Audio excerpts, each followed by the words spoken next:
Tom Brady has not only won his division 3 times in his career.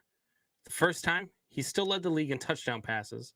The second time, he tore his ACL in week 4. And the third time, he still won the Super Bowl. The man is not human. Buck, cue the intro. Are you ready for the best damn radio show on the planet? Man Hour Nation, rise up.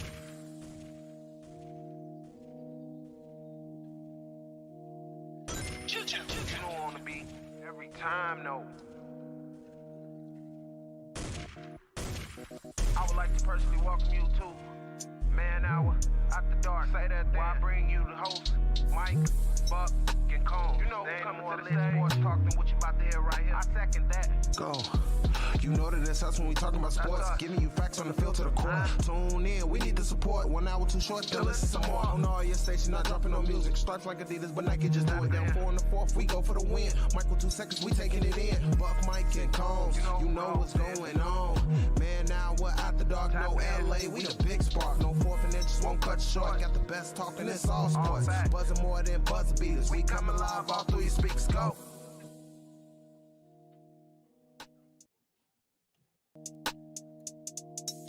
And what is up, Man Hour Nation? Michael Buckhauscher here with the Man Hour. Be sure to head over to manhourradio.com and check out the new merchandise page. We got the Beastie merch over there. We got the original Man Hour logo merch over there. We got the Team Buck merch over there that just dropped. Big shout out to that. I got mine on the way. You guys better get yours as well. But we do have to welcome the man, the myth, the legend, the peanut butter to my ladies, the raisin to my bananas, the grilled cheese to my ketchup. Mr. Brandon Beastie Combs, what's going on, Beastie?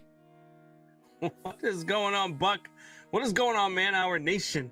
Man, it is good to be back. I don't know about the raisins and bananas or the ketchup and grilled cheese, but other than that, man, it's good to be back. Our first day on Roku TV. Let's get this thing going. Let's kick it off right for Northeast Sports Network. Yeah, man. So as you guys noticed, or know by now, if you've been following the Man Hour for what's so long, the last month or so we've been hinting at it. And guys, we are officially on Roku TV. We are on there Monday through Friday, 10 a.m. to 12 p.m. East Coast time, every Monday through Friday, like I said. But of course, we will still be here live on youtube.com/Man Hour every Sunday through Thursday, 8 p.m. to 10 p.m. East Coast time. That's 7 p.m. to 9 p.m.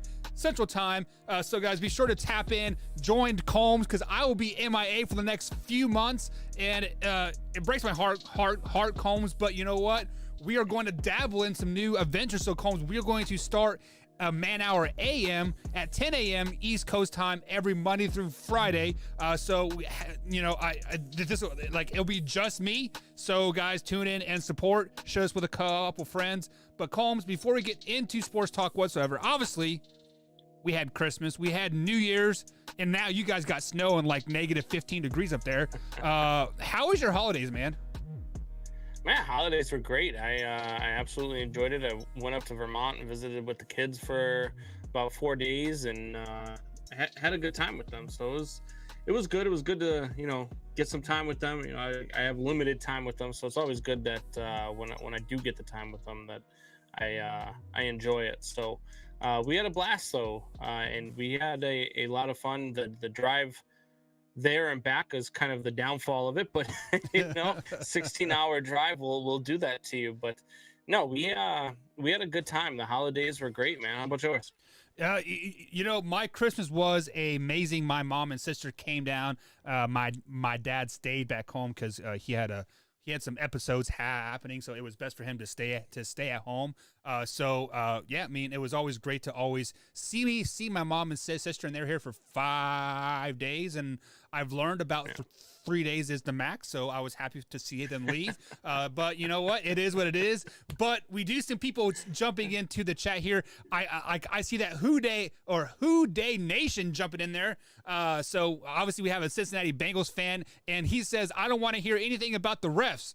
You don't bring up the Hickerson Basically he said don't bring up the refs, and I wasn't going to go there, but we're definitely going to dabble into the ref situation here right off the bat here. But Combs, obviously the Cincinnati Bengals beat the Kansas City Chiefs today on a last-second field goal to win 34-31, and that did clinch them the AFC North.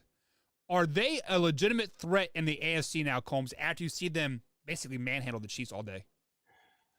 You know, this is one of the hardest teams in the league to figure out. It's 1 week we're expecting them to dominate and they get shellacked, and then the next week we're expecting them to get beat and they go out and they find a way to beat the Kansas City Chiefs. And this team just does not quit. I do think that they're a dangerous team heading into the AFC playoffs. I do think that this is a team you do not want to see. They play the ball very well on the defensive side of the ball, and they know what to do on the offensive side. I mean, Jamar Chase and Joe Burrows right now are clicking on all cylinders. Oh, yeah. Their run game is phenomenal. And what they did, the way they carved up that Kansas City defense in the second half, this team is ready to go. And I would not want to be a team facing them. I don't care what seed you are. I don't care what seed they are heading into the playoffs. You do not want to see them. And if you have to go into Cincinnati to play them, man, Houday Nation is going to be all over you. And Houday Nation over here in the chat, I'm sure he's going to be all over you too, because this team is the real deal. And they're going to be the real deal for a long time in the AFC. Yeah, so this is the first time that, like, I've seen Cincinnati, almost put together a full game, Combs, just because, usually they are out so far a head of X team that they kind of coast in the second half. But this game, when it first started out, it was a punt and then punt. I was like, man, what is this? This is going to be a defensive slugfest? Like, Cincinnati and Chiefs are going to be a defensive slugfest? This is kind of weird. But then they scored like 6 touchdowns in a row. Boom, boom, boom, boom, boom. And it was 14-0.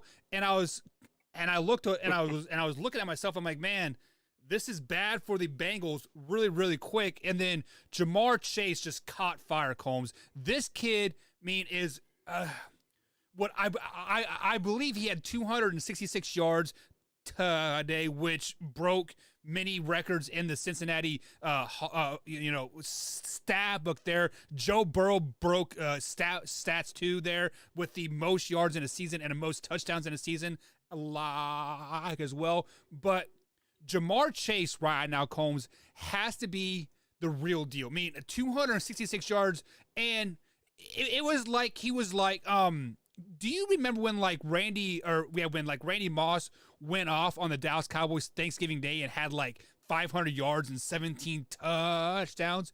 Absolutely ridiculous.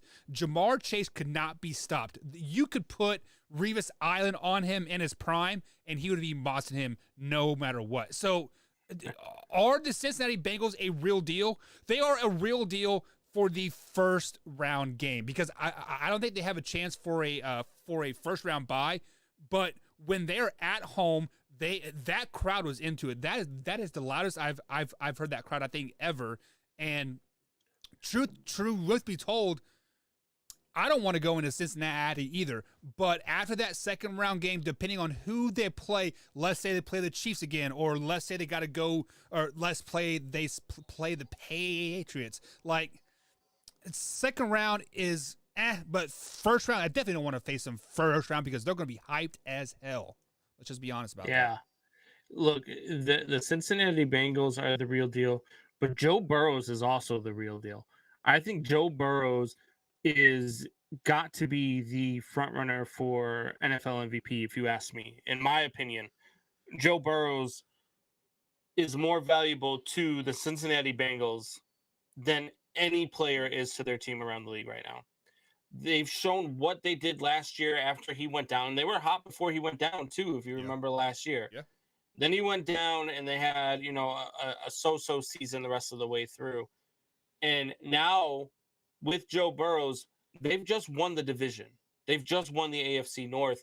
And to me, Joe Burrows should be the front runner for MVP. What do you think about that?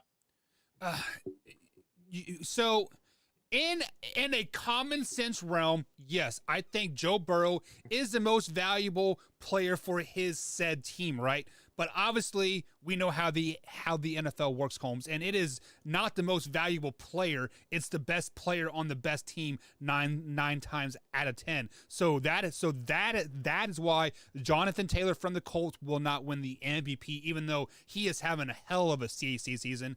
That's why Joe Burrow will not win the MVP.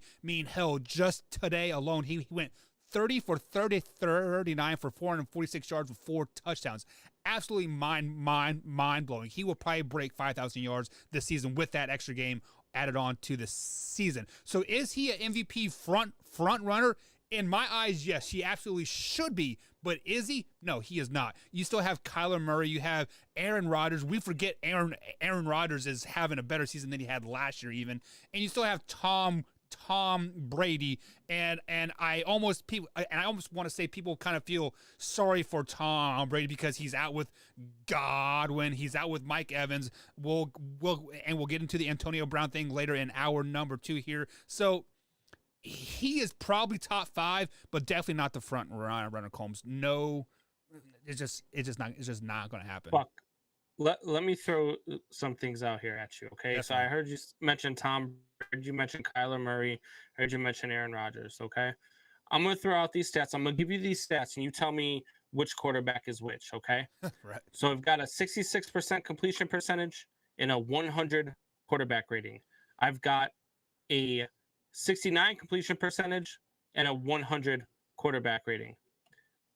I've got a 70% completion percentage and a 108 quarterback rating.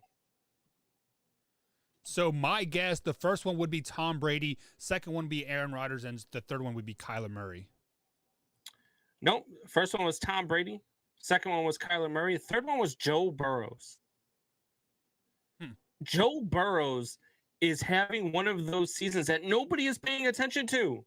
And they just won the damn AFC North.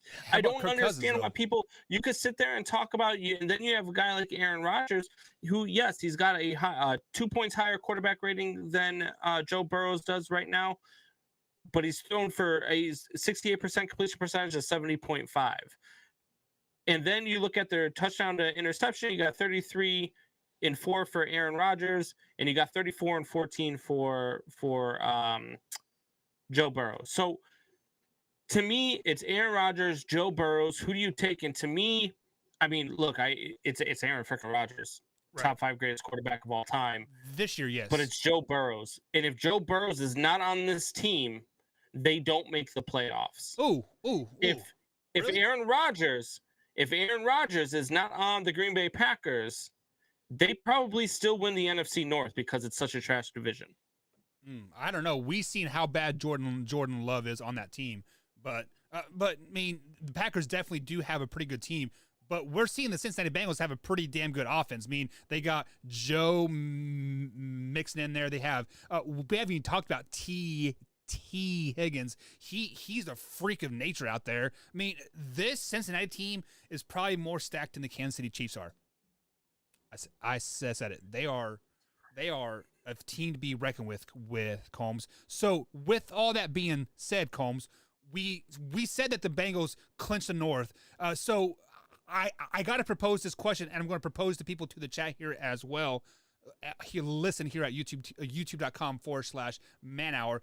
Did the Bengals win the North, Combs, or did the Baltimore Ravens ultimately give the North away? Man, I'm going to go with the Bengals won the division. I don't think that the Ravens gave it away. We sat here a couple weeks back and we talked about the Ravens when they were 8-3, and I sat here and I told you, and I looked at their schedule and I said, look, this Ravens team, yes, they're 8-3, but they played kind of a soft first 11 games, and I'm not sure that they'll win another game the rest of the season. And you know what? They haven't won another game for the rest of the season.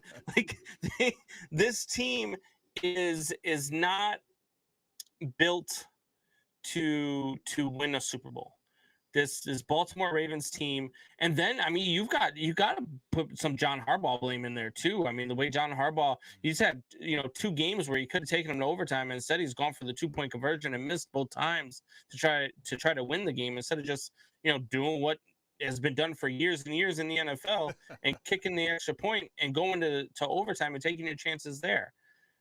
I don't necessarily think that the Ravens gave it away, though, because I just think the Bengals just went out and took it. I think the Bengals went out and said, you know what, this is our time.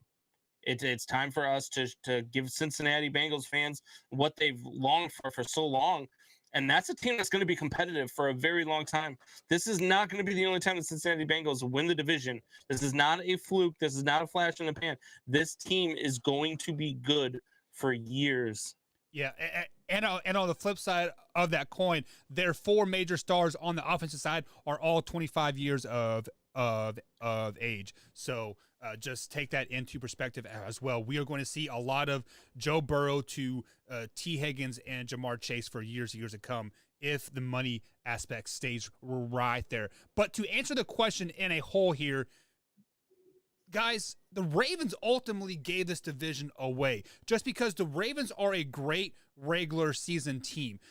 Lamar Jackson puts the team on his back, and he will carry them to 14-2, 13-3, and then flop in the playoffs just because that is what they do. That is the Ravens' MO there. They are great during the regular season and then suck once it's time to actually win the games.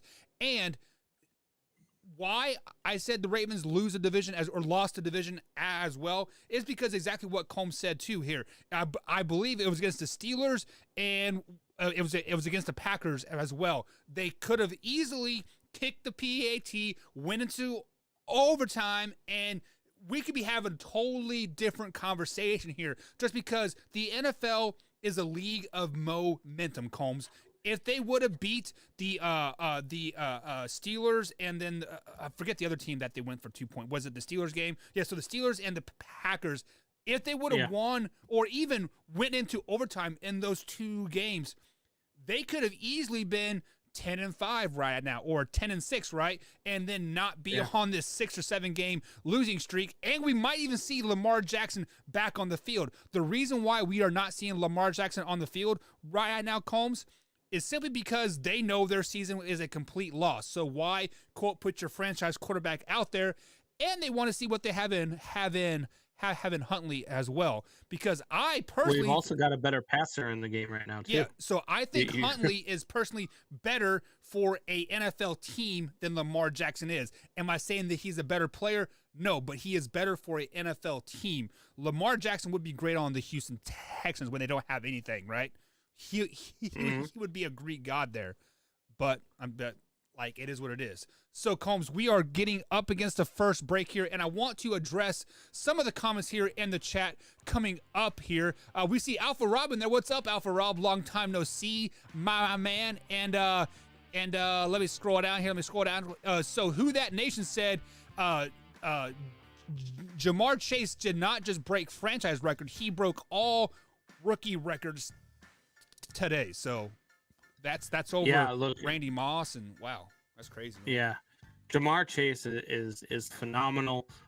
Who Dey Nation, and you said Who Dat Nation, that's New Orleans. Who Dey Nation, they are in for a treat because they're going to be able to watch Burrows and Jamar Chase connect. And this is going to be one of those combinations that you look at that is like a Manning to Wayne, or like a Brady to, give it to him, Welker, or one of his other no-name receivers that he made a receiver.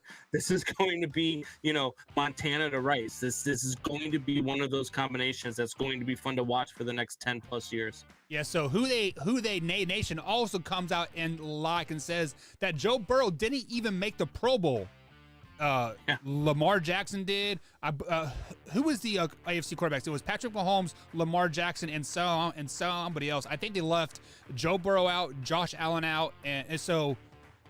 I don't think Jamar Chase made a Pro Bowl either. Yeah, I don't. No, Jamar Chase did make the Pro Bowl. Yeah, there were a lot of snubs in this Pro Bowl. We could talk about that at another time. But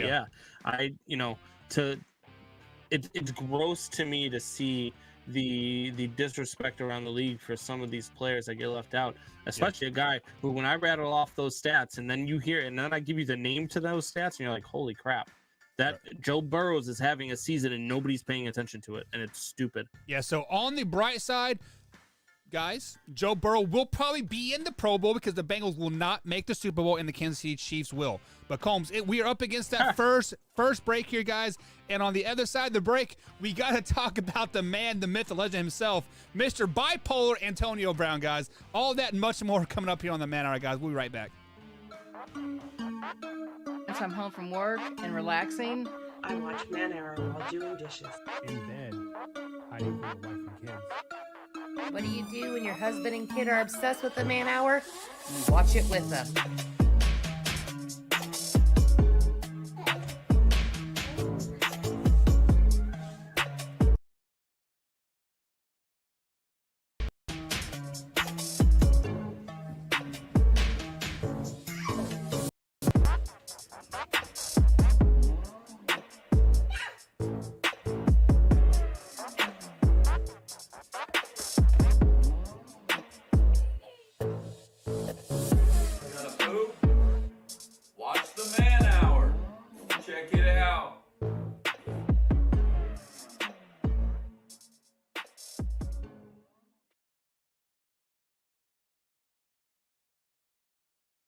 Have you ever wanted to go to Vegas to see the NFL draft? Well, now you can. Simply head over to youtube.com/manhour, click on that join button, become a $5.99 member or higher, and you get free entry. Simple as that. So head over to youtube.com/manhour and hit that join button. You won't regret it.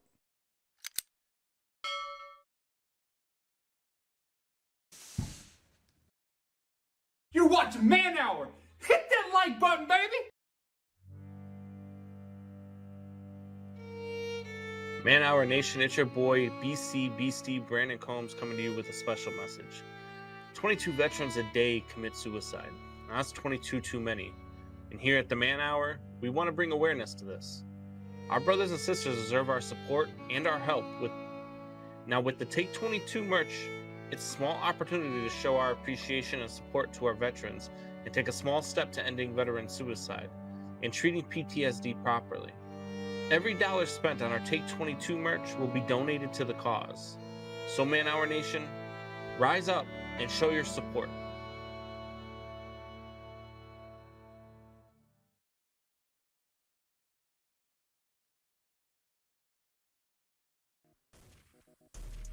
And welcome back to the Man Hour, guys. Michael Buckeye along with Brandon Combs tonight. If you guys have missed any part of the show whatsoever, you can find us on iTunes, Spotify, and of course, iHeartRadio, or simply head over to youtube.com/Man Hour as we do upload the clips each and every day, through 365 days a day, 24 hours a day over there. So every 3 hours, we do upload a new clip to give you guys all types of content throughout the day.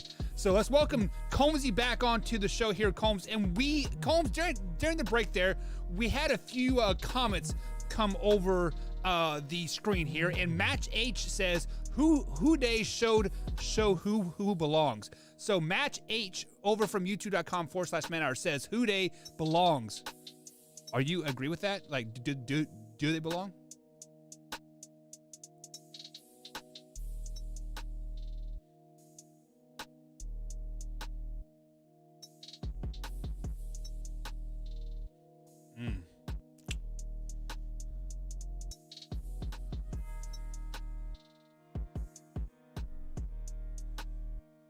So, and then Alpha Rob, what's up, Alpha Rob? We have missed you, man. It's been a long week off, and I'm glad to see you back in the chat here. He says, "You're wrong, Buck. The Buffalo Bills will be in the Super Bowl."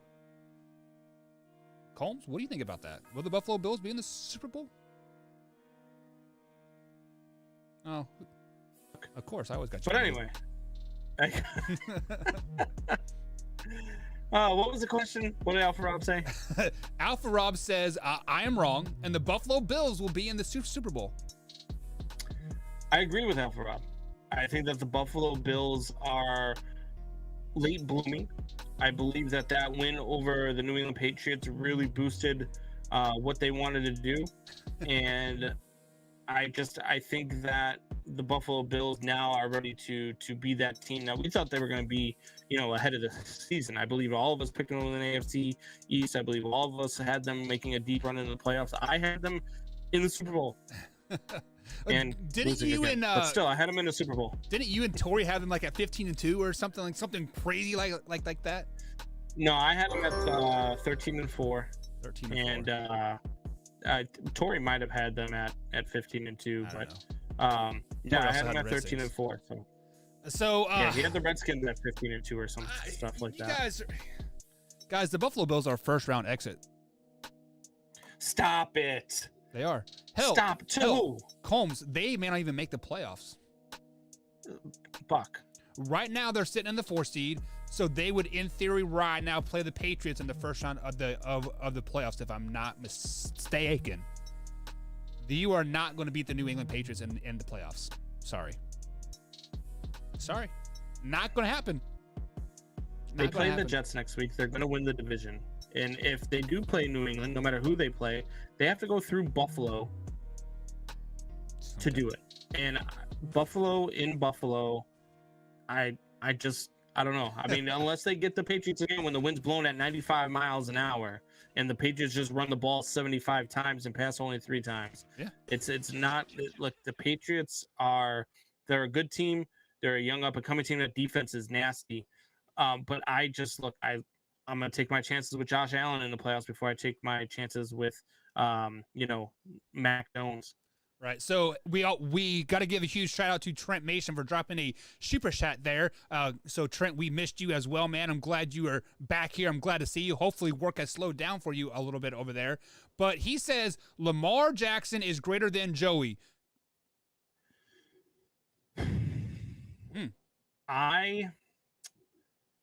I'm going to disagree. I appreciate the super chat out there.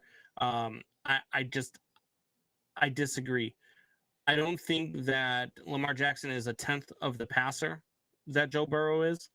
I don't think that he's even a tenth of the passer that his own backup quarterback is. But as a football player as a whole, Lamar Jackson's right up there with Joe Burrow. I think Lamar Jackson knows how to win. He knows how to, use his legs. He knows how to make things happen. And he's a playmaker. He's not a better quarterback than Joe Burrow, though. I highly disagree with that. Well, you guys know my stance on it, so we'll go ahead and move forward through this segment here. Actually, I will talk about it on tomorrow morning show here at 10 a.m. at youtube.com/man hour. So you guys should turn into with my solo show here, right here on the Man Hour. But Combs, during the afternoon games today here on Sunday, the Tampa Bay Buccaneers were having a battle with the Jets, but we're not talking about the on-field game. We're going to talk about the off-field game. And Antonio Brown went completely WWE to take the words out of your mouth here. He took off his helmet, took off his pads, and threw his jersey out into the stands and gave everybody the deuces. So, Combs, I got to ask you this question. Is Antonio Brown done in the NFL? Will he ever play on an NFL team ever again? No, not after what just happened today. The way he walked out on his team, he is done in the NFL. He's done, at any level, unless he wants to go to maybe AEW or WWE. He's done in the NFL. Nobody is going to bring that into their locker room. Not even the Las Vegas Raiders are going to bring that back into the locker room, and everybody knows that they'll take a chance on anybody. The New York Jets. I'm trying to think of teams that you could possibly see taking a chance on them. The Jacksonville Jaguars. I just don't think any of these organizations can really take a chance on bringing Antonio Brown back. I mean, what would cause you to say no? I'm not going in the game. Rip off your jersey mid-game and just be like, peace, I'm out. And do a dance in the end zone and wave to the fans on your way out while they're mid-play. Like, it's not like this was during, like, the end of a quarter or during a TV timeout. This was while they were playing the game. Yeah. And I just like, to me, that is, and I listen to some of the post game press conferences. I listen to some of his teammates. Even Tom Brady said, "Look, he's a friend. I encourage anybody who knows him to reach out to him. He's going through some things." And I get all that. I get that he's going through some things, but he's going to have to go through them not on an NFL team anymore. And for his friends to be there for him and to do all that, sure, great. I'm all about all that stuff. But to bring him on your team in the NFL again, I can't do it. All right. So first of all, I got to give a shout out to Blake. What's up, Blake? His Eagles did clinch a playoff berth. Like, apparently I didn't know that. So big shout out to Blake Zender there. Fly Eagles fly. Apparently he's been on the bandwagon all year long. But back to Antonio Brown here. So Combs, there are 3 things wrong with this whole situation here, right? Number one, okay, we're gonna start with like number one here. Number one, with the whole fake COVID vaccine card, right? That was strike number one with the Tampa Bay. Actually, So that was strike offense. So I'm still shocked that he's even on the football field. But we'll digress. Yeah, well, he is on a football field just because I'm sure they finagled some stuff or it was misworded. Yeah, it was something stupid, right? Chris Godwin got hurt. right, like exactly. And Bruce Arians welcomed back with open arms with like stipulations, right? He's like, well, yeah, you are back, but you gotta walk a straight and arrow. And every time you kind of put Antonio Brown like, you must do this, and this, he goes like bipolar mode and just goes crazy on everybody for whatever reason, and I don't know why. Like, he is just like, you can say he needs the mental help. You can say that he needs this, and this, but when you do this in the middle of a game, you are simply asking for attention. And the Tampa Bay Buccaneers are completely done without Antonio Brown on their team. They don't have Mike Evans. They don't have Godwin. Mike Evans might be back for the playoffs. I'm not for sure, but Godwin is out with that ACL. And then what's his face? The tight end that your wife loves so much. He is injury prone. Like, he hasn't played a full season in who knows how long, and he's played 6 or 7 games in a row, so he's bound to get hurt again and probably miss the playoffs. So it is almost, to me, it's like when Antonio Brown has pressure on him, he collapses on the pressure and he can't handle it, so he acts out. So, I mean, like, I could be totally wrong. I could be looking into it way too much here, but the pressure was on Antonio Brown to perform. He was like 6 catches away from like getting his $1 million bonus or something crazy. Well, you are totally wrong. Okay. You are totally wrong. Let me tell you why. 1, Mike Evans is already back. He had a touchdown today. Right. 2, Antonio Brown was getting targeted. He was getting targeted. He only had 1 less catch than Mike Evans did today, and he left in the 3rd quarter. And that's why I said he will, like, he crumbles under the pressure. You've got Cyril Grayson, who's out there. He's had a nice showing. You had Gronk, who had a hell of a game today. That touchdown pass to Cyril Grayson at the end of the game to win the game was phenomenal. Cameron Brate is a underrated tight end. They've got pieces. They've got weapons. Keshawn Vaughn. They've got things guys they can go to, weapons that they can utilize. They're not done. And not only that, they've got Tom freaking Brady. Jeez. Tom freaking Brady. So if you want to bet against him, Buck, feel free. I'll take that bet all day long. Didn't you just say he had the worst stats out of Aaron Rodgers and Joe Burrow? Yes, okay. I guess it depends on how you look at it, but yeah. Right. But he's still got 100 quarterback rating and still has 33 touchdowns or 38 touchdowns and 12 interceptions. So, right. Yeah. True. So, Trent, I do see your comment. We will address it here in about 15 minutes here, but I want to continue this Antonio Brown conversation here, like here, Combs, and we have seen some epic ways of trying to get release from a team, right? But Is this the most epic way to get cut from an NFL team? What Antonio Brown did today? I love chaos, right? And I love chaos, and this is something that I've said a lot. And one of the things I used to say, like, I think it would be the greatest thing ever if, like, back when they Bill Belichick wanted Tom Brady out, and he wanted Jimmy G to take over the reins, and then they traded Jimmy G without Bill Belichick, approving of it or whatnot. And I said it'd been great if they would have won the Super Bowl that year, and in his post-game press conference, as he grabbed the trophy, if he took off his hoodie and had a Jimmy G jersey on and left for San Francisco to go coach San Francisco, right? Like, I want stuff like that to happen. And this to me was something like I kind of giggled. Like, I liked watching it because it was chaos. Do I want a guy like that on my team? No. But is it fun to watch? Does it give us something to talk about here on the Man Hour? Absolutely. That was great. It was great television. It was just fun to watch because when they signed him, I said, this is going to be a problem. Like, why are you signing Antonio Brown? Why are you bringing this guy in your locker room? I didn't understand it.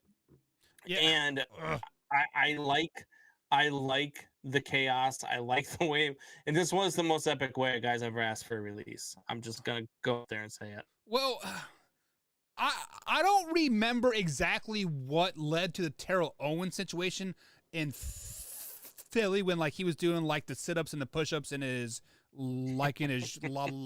driveway and, like, all the cameras. It was contract negotiations. Well, but, like, he basically wanted more money, so he wanted every release to go get more money, right? So the one thing that was so great about the Terrell Owens thing was that it drug on whole NFL offseason. Like, every day, I was tuning into, like, ESPN. I'm like, what did Terrell Owens do now? What did Terrell Owens, like, everyone's doing now?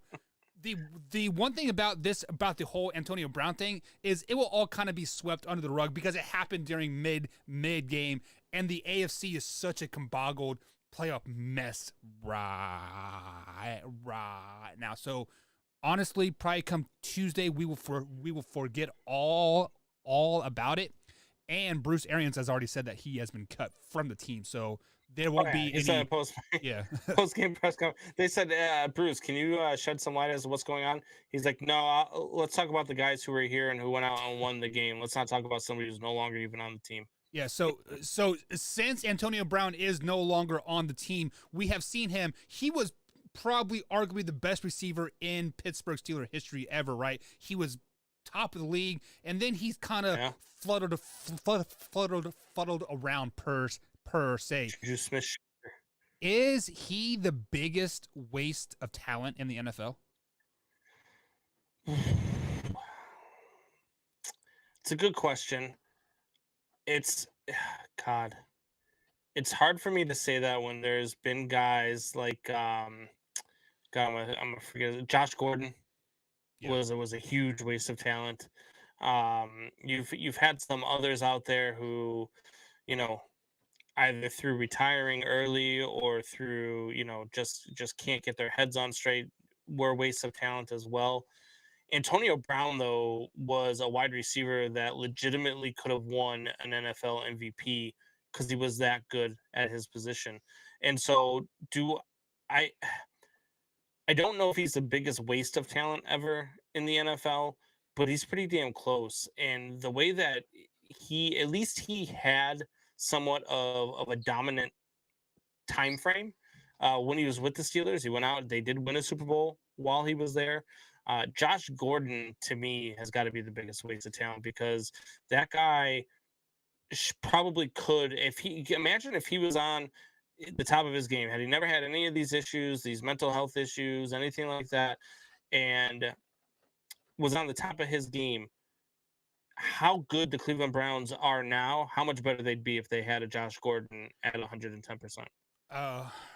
I don't think they would be where they are at now because Josh Gordon would have probably carried that team to, 5-6 wins every year that he was there, so they wouldn't get like 12 number one overall picks in 20 years. So, he'd be on the same level as Tyreek Hill, right? What's that? He'd be on the same level as Tyreek Hill. Probably. But I think the biggest waste of talent is Josh Gordon. But then another player comes to my mind. It is a Texas running back. He played for the Miami Dolphins, and I think he played for the New Orleans Saints for like a year or two. Mr. Ricky Williams himself. This dude openly smoked weed like during games, and he knew it was against the rule. And he was the best college running back in Texas history. He may even be a top 5 running back in the NCAA. But when he got to the NFL, he was all worried about peace, love, man. Let's stoke some dope. Let's hug some trees. Like, what? Come on, man. You're freaking framed. Yeah, God. Yeah. And that was back when Mike Ditka coached the team, and Mike Ditka traded away every draft pick for that pick to get Ricky Williams. Every draft pick. Have you ever? You've never seen it before, and we'll never see it again. But Mike Ditka went in there and said, "This is my guy. I'm going to give you every pick I have." I mean, if you were to go back to that draft, I would have done the same freaking thing. But you know, obviously hindsight's 2020, and let's say marijuana was legalized back then, we might be talking about a new GOAT running back. We'd be talking about King Ricky himself, and not no King Henry, right? Yeah, I mean, I can't disagree there. Ricky Williams was phenomenal. I forgot all about him until you just mentioned it. But he's a good candidate for biggest waste of talent. So we do have some comments here that we need to address. Trent Mason with the super chat. He says, with what Tyler Huntley has shown us thus far, do you think any teams will try to get him in free agency, maybe even a starter? Ooh, yeah. I think there will be a couple teams that'll go after him. I think that the Washington, not Redskins anymore, would look at a guy like Tyler Huntley. I think that the Philadelphia Eagles will look at a guy like Tyler Huntley. Hell, I think the San Francisco 49ers are going to try to make a move at quarterback to trade Jimmy G for. Tyler Huntley might not be a bad option there. I like Tyler Huntley. The guy can throw. He's not as fast as Lamar, but he's got a better arm than Lamar. He's more accurate than Lamar. I like Tyler Huntley. I like what he brings to the table. I 100% believe he'll be a starter in the league next year somewhere other than Baltimore. And he does have some speed still too. So I mean, he not be as fast as Lamar, but he does have that scrambling ability. But I would look no further than the AFC North guys. There are 3 quarterbacks in that AFC North that could probably be, replaced by this Tyler Huntley kid. Baker Mayfield. I don't think Cleveland Browns are married to Baker whatsoever. Pittsburgh Steelers. This is Big Ben's last game on Monday night, more than likely. And then obviously you have Baltimore. I don't think Lamar Jackson is the future in Baltimore. Whether people want to say, oh, he is the next $250 million guy, right? I don't think he is the man in Baltimore. He was a good placeholder. He got you a lot of wins. He got you a playoff win. But I don't think he is your future franchise quarterback. And then also, let's look no further than the Carolina Panthers. Who knows what that quarterback situation is? I mean, they got a different quarterback every year, so right. It wouldn't make a ton of sense. Yeah, so let's go ahead and throw through some extra things here. Trent says AB needs a stern talking to, maybe even a ban from the NFL after all these personal and public distractions. So yeah, I think he's going to get a ban, and it's going to be a ban because nobody's going to want to sign him. He's too much of a he's going to get blackballed. He's going to get the Colin Kaepernick treatment. Right. Nobody wants to bring that into the locker room. Well, the Colin Kaepernick treatment was he just plain sucked. But we'll digress from that. And then Trent also says, do you think Scotty Miller will play a bigger role in AB's replacement in Tampa? I mean, he has to, right? I mean, who else does Tampa have? Tampa's got a few guys. I think Brashad Perriman will play a bigger role. Yeah, I think that Keyshawn Vaughn will play a bigger role. Tyler Johnson and Cyril Grayson. I think a lot of those guys are going to end up stepping up. They're going to get their opportunity. And with Tom Brady being there, look, Cyril Grayson's going to be a guy who's going to catch, 100 passes a year and get over 1,000 yards because he's going to run 10-yard out routes every damn time, just like Wes Welker did for his entire freaking career. Right. And I think we're going to look more at two tight end sets with like AB and Godwin out, because we forget that they have a tight end by the name of OJ Howard. Guys, he was the best tight end on the Bucks before they brought in, Rob and a few other guys. But I would look at New England Patriots offense back when they had Hurt, like Gronk and what's his name, the guy who killed everybody, Aaron Hernandez. Yeah. So look for that kind of set. I mean, that would be fun to watch, right? Yeah. They're going to do some fun things there, and they're still going to win the Super Bowl because they're the Tampa Bay Buccaneers. They're not even going to make it to the second round, Combs. So Drew says, "What's up, Drew? Long time no see." He said, and he said AB tried to get a Uber and leave the stadium. Oh, okay, that's stupid. I heard that they did not allow him to take the team charter back home, which is not surprising. Right. And it is what it is. I'm sure if he wanted to get an Uber, he could have got an Uber or a taxi, or he could have went out and got a limo for as much money as he's made over his NFL career. Right. I have no sympathy for Antonio Brown. One Pride 40 is jumping in the chat here. What's up, One Pride 40? And he says, I think Josh Gordon can still get a job. AB, not so much. So Josh Gordon is a wide receiver, the number 3 wide receiver on the Kansas City Chiefs right now. I think that's about 10 catches on the year. But they did pick him up, I think, week 9 or week 10. So I think Josh Gordon will be a bigger role in Kansas City come next year, even though he is like 35 years old. I mean, he's pretty old. But they do need that Sammy Watkins threat, and I think Josh Gordon is it for Kansas City. So I think Josh Gordon has found a home with Andy Reid and the Kansas City Chiefs, honestly. So, yeah, I don't disagree. He did have a catch today too, I believe. He wasn't a big factor today, but yeah, I mean, look, you got McCole Hardman, Tyreek Hill, and Byron Pringle right now, and so Josh Gordon he's down on the totem pole, but they're going to lose a couple guys this offseason. I would definitely look for Josh Gordon if he's back, and if he's really back, to have a bigger role, like you said, next season. So Trent, this is back when we were talking about the biggest waste of talent. Trent says, what about George Kittle? If he got as many targets as Kelsey did, wouldn't he be a 1 yard or a 1,000 yard receiver?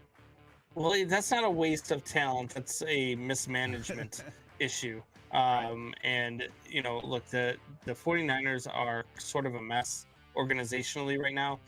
They've got a head coach who doesn't even like his own quarterback. We're going to talk about that a little bit more here later on, because I do think that the 49ers make a move this offseason. All right, guys, so we are up against break number 2 here. On the other side of the break, we are going to talk about Alpha Rob's Buffalo Bills. We're going to talk a little bit of Tennessee Titans with their domination over the Miami Dolphins today. And, of course, we got to talk some LA Rams, their epic comeback versus the short-handed Baltimore Ravens. All that and much more, guys, coming up here on the Man Hour. We'll be right back. Once I'm home from work and relaxing, I watch Man Hour while doing dishes. In bed, hiding from the wife and kids. what do you do when your husband and kid are obsessed with the Man Hour? You watch it with them.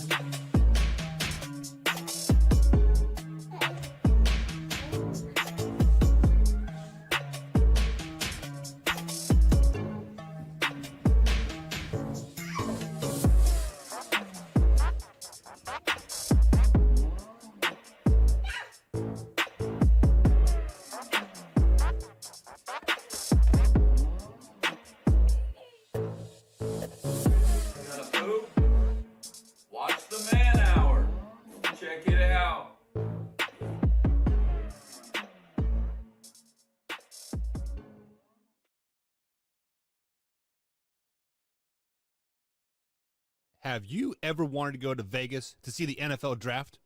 Well, now you can. Simply head over to youtube.com/manhour, click on that join button, become a $5.99 member or higher, and you get free entry Simple as that. So head over to youtube.com/manhour and hit that join button. You won't regret it.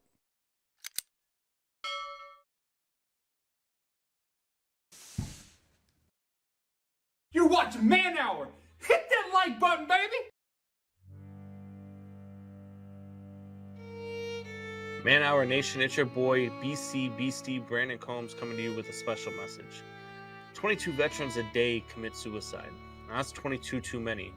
And here at the Man Hour, we want to bring awareness to this. Our brothers and sisters deserve our support and our help. With the Take 22 merch, it's a small opportunity to show our appreciation and support to our veterans and take a small step to ending veteran suicide and treating PTSD properly. Every dollar spent on our Take 22 merch will be donated to the cause. So Man Hour Nation, rise up and show your support.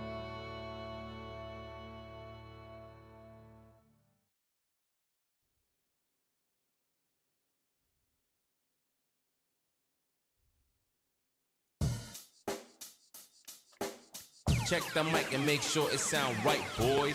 And welcome back to the Man Hour, guys. Michael Buckeyes with Brandon Combs tonight. If you miss any part of the show, you can find us over on Good Pods. So download that app. You can rate each episode here, guys, at the Good Pods app. We are currently ranked number 3 in sports overall podcast. We would like to be number 1. So download that Good Pods app, search for Man Hour Sports Talk, and give us a ranking. 5 stars or whatever if you want, but do it 5 stars because we are the best damn sports show on the planet, hands down, no doubt about it. And we are so glad to be here on Roku TV. And if you guys are enjoying this at all, be sure to head over to youtube.com/manhour. Hit that subscribe button and hit that bell icon as we are live every Sunday through Thursday at 8 p.m. East Coast time here at youtube.com/manhour. So also got my man Brandon Combs here. What's up, Combsy? How you doing tonight, man? What's going on, Buck? Man, I'm doing good. I'm excited to get things rolling. I'm excited for the new year. A lot of big things happening. A lot of big things happening for the show. So I'm pumped up, man. So one of the big things that has been happening, if you guys have watched the ads here during our breaks here, is Combs, we are giving away a trip to Las Vegas for the NFL draft here in April. So you get to come party with the Man Hour crew, myself, Combs, and Tori, maybe Soup Boss, and whoever else might show up. And as we can't guarantee you entry into the NFL draft because it is first come first serve, but we got your flights and we got your hotel covered during the NFL draft weekend. All you gotta do is simply click on that join button here at youtube.com/manhour and become a $5.99 member or higher, and you get entered into the giveaway. And Combs, I believe we're giving away Super Bowl Sunday, right? You want to do it at halftime? Yeah, absolutely. Let's do it at halftime. So there goes halftime of Super Bowl Sunday. We will be giving away that trip. So guys, we have covered some Antonio Brown. We covered the Cincinnati Bengals winning the AFC North, but it is time to stick on the AFC side of things, Coleman. We're going to travel a little to the east side of things and the state of New York and the New England tri-state area all over there, and they are in a deadlock for number first here at 10-6 here. So Combs, after today's game, after the Bills dominate the Atlanta Falcons in the second half, not the first half, but the second half, and the Patriots put up a 50-piece today, who do you got winning the AFC East? I'm gonna go with the Buffalo Bills. They're gonna beat the Jets next week and win the AFC East. Jets do get to play spoilers, so you always kind of worry about maybe somebody, this is their Super Bowl type thing and showing up. I believe that the Patriots, I want to say that they also have the Dolphins, so it's the divisional games. And I think that the Dolphins have a better chance of winning in Miami against the Patriots than the Jets have against winning the Bills. So I'm going to go with the Bills just because of the way that the schedule fell, because the fact that they beat New England 2 weeks ago. And I just think that they are a better football team right now. So I'm going to go with the Buffalo Bills. Yeah, and Trent Mason, thank you for becoming a member over here at Man Hour Nation. Welcome to the club here, man. But correct me if I'm wrong, Combs. The Buffalo Bills do have the head-to-head tiebreaker over the New England Patriots, right? So whether they both win or they both lose, the Buffalo Bills would ultimately win the East, right? Yeah. If they both win, Buffalo wins the division. So with that being said, for whatever reason, New England Patriots have a hard time playing in Miami. Whether it's the heat, whether it's the heavy hair or whatever, right? But they've also never played it when it really matters either. So they could basically be walking in there with their C game, like, what it is, like it is what it is. So I do think the New England Patriots flex on the Miami Dolphins next week and definitely whoop that ass, and Miami Dolphins will not make the playoffs. And we've seen a New York Jets team that's kind of playing with a little bit of passion. They went toe to toe with the Tampa Bay Buccaneers for 3 quarters, and they gave up 50 today. The Jets to the I'm sorry, Buccaneers? not but the last time. Yeah, no, I'm sorry. No, but the last time that they played the Bills, they gave up 50. I don't care. They are 2 totally different teams now. And we know momentum is a big thing in the NFL. I've been harping on it all show long, and I'm going to harp on it all week long, because I think the Jets, sitting at 4-12 after going toe-to-toe with the Tampa Bay Buccaneers, they have something to prove. They want to play spoiler, and they want to spoil the Buffalo Bills' chance to winning this AFC East, thinking they run it now because Tom Brady's gone. But guess what? The Patriots are still there. Combs, the Patriots win the East. The Jets beat the Bills next week, and the Patriots beat the Dolphins. They're going to be both very, very close games, maybe last-second field goals. But Mac Jones, the New England Patriots, they are the real deal. Mac Jones will win the Rookie of the Year because he is going to win the AFC East, and they're going to go to the AFC Championship game.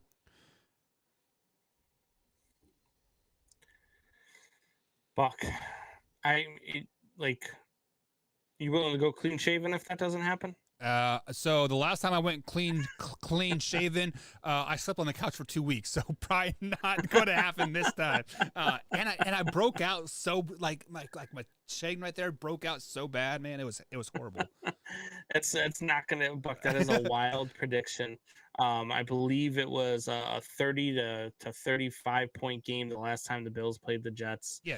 It was also Jets what, are not good. Week 3, right? Too, when the Buffalo Bills were clicking on all cylinders. No, it was like week 9, week 10. That was what put them back on clicking on all cylinders. That's the right, Jets yeah. were there that game where they needed to win because they've been losing. Yeah. So I don't think that's going to happen at all. I think the Bills are going to. I think both teams are going to win. I think the Patriots are going to beat Miami in Miami. I think the Bills are going to beat the Jets, and by proxy, the Bills will win the division. And it's actually going to set up a Bills versus Patriots first round game in Buffalo if the Bills still remain the number 4 seed. And God, that's going to be so much fun to watch. It's going to be so much fun to watch. It's going to be fun to talk about too. But that game is going to be a war. And so I'm excited for what's happening right now in the NFL, especially in the AFC. Yep. But I don't think that there's any chance that the Bills slip up next week against the Jets. So Alpha Rob, as a Bills fan, says that just like Allen said after the Patriots game last week, they said you forgot who the F I was. Josh Allen, you have been on this incline. I give it to you, but right now the Buffalo Bills and Josh Allen have hit this plateau, Combs. They are 11-win team, awesome, but that's all they're going to be able to get. Unfortunately, they are not better than the Patriots right now. They just beat the Patriots by 12 points. I don't care. They're not better than the Patriots right now. They beat the Patriots in New England by 12 points. If you want to go that route, the Patriots beat the Buffalo Bills in Buffalo by 2 points on a day where it was 95-degree or 95-mile-an-hour winds. Okay, it was something stupid. They ran the ball. It wasn't the same type of. They're not better than Buffalo Bills. So Combs, ask me this question. Let's flash back three weeks here. What side of the column did the Patriots win there? Was it the left side or the right side? Which one did they put the little line in? I believe it was the left side of the column because they got the dub, right? And that's all that matters in the NFL, Combs. It is not about beauty points. It is not about winning by 15 points. It is about getting that dub. And this is why Buffalo Bill fans are really getting underneath my skin, because they're like, oh, we went into New England and whooped that butt, yada yada. The Patriots did the same thing to you. So No, what does that even matter? They did not whoop their butt. They did not whoop their butt. First of all, they did not whoop their butt. They won by 4 points.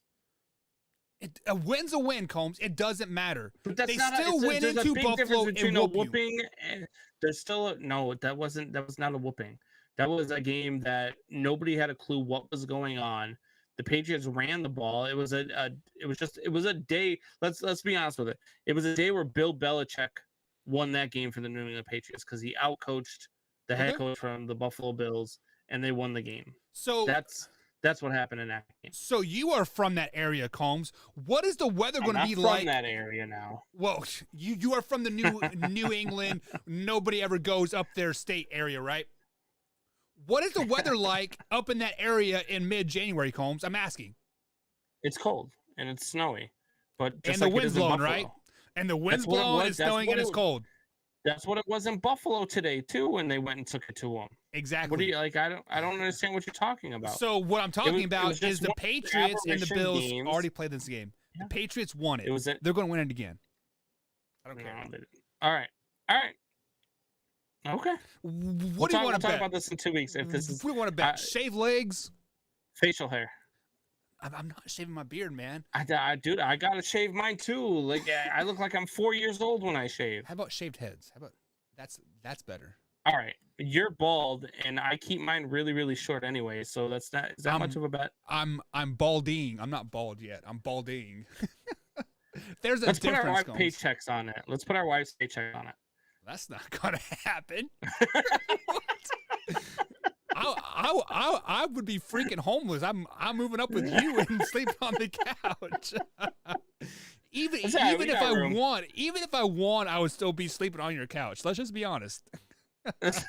just for the thought of putting it up there. Yes, right. Absolutely. I understand that completely. And Drew says the Buffalo Lake effect. Isn't it? What? That's Erie, isn't it? Like up there, it's Lake Erie in the Buffalo area. Yeah. Yep. All right. So moving on. I mean, they're not too far from Niagara Falls.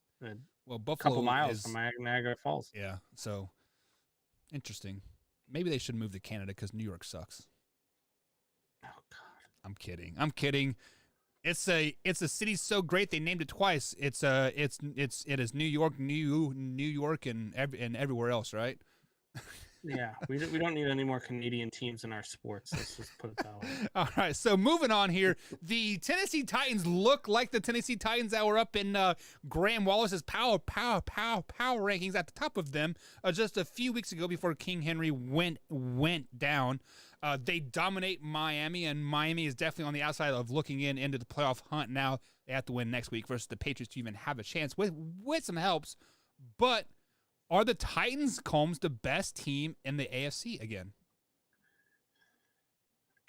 Quietly, yeah. I don't know. I don't know how they keep doing it. And now the talks are that King Henry could be coming back for the playoffs already, and that is a scary thought because of what this team has done in his absence and how good they are going to be once he comes back. I don't know that there's a team in the AFC that can go into Tennessee and win a football game. I don't know that there's a team in the AFC that wants to see the Tennessee Titans and King Henry on the opposite side of the ball. The Titans are that team that, again, they're a lot like the Bengals, right? We talked about the Bengals having one of those seasons and Burrow's having one of those seasons that nobody's talking about. The Tennessee Titans are having one of those seasons that nobody's talking about. Yep. Nobody believes in this team. Everybody keeps counting them out. I've counted them out. I've said, man, this team is not the same without King Henry. They're gonna struggle without him. And instead, they win the division, and they've got a chance at the number 1 seed in the AFC.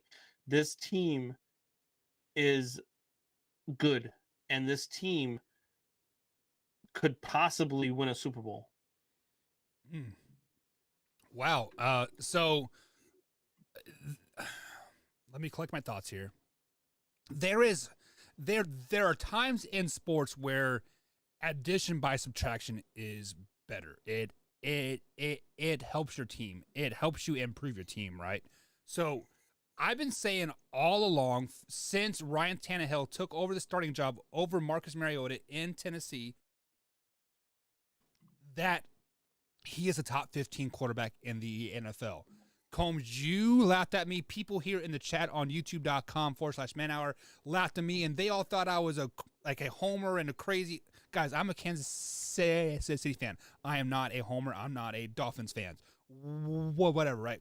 Ryan Tannehill is quietly a great quarterback. Ever since he has been named full starter in Tennessee, he has been improving year after year after year after year, much like Derek Carr is doing in Las Vegas, getting better every year, year and year and year. Without Derrick Henry on the field, he could not rely on that running game. So therefore, that offense evolved.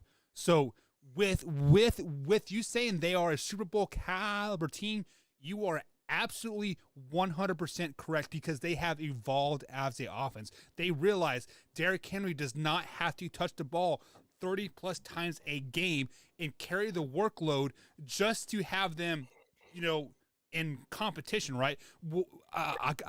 Correct me if I'm wrong, but I believe it was the Seattle Seahawks game. They were down by 17 points going into the fourth quarter, and they kept running the ball, right? Because they didn't have any trust in Ryan Tannehill.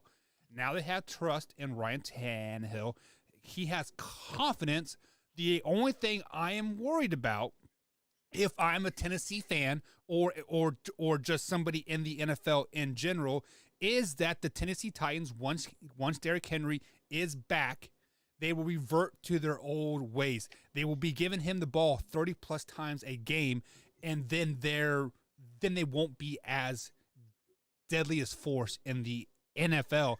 And what he has missed 6 or 7 weeks now, and once you instantly come back, that's kind of a recipe for disaster for a long-term effect. So what they need to do is they need to do what they're doing right now. Just sprinkle him in about 15 touches, and that'll be sufficient.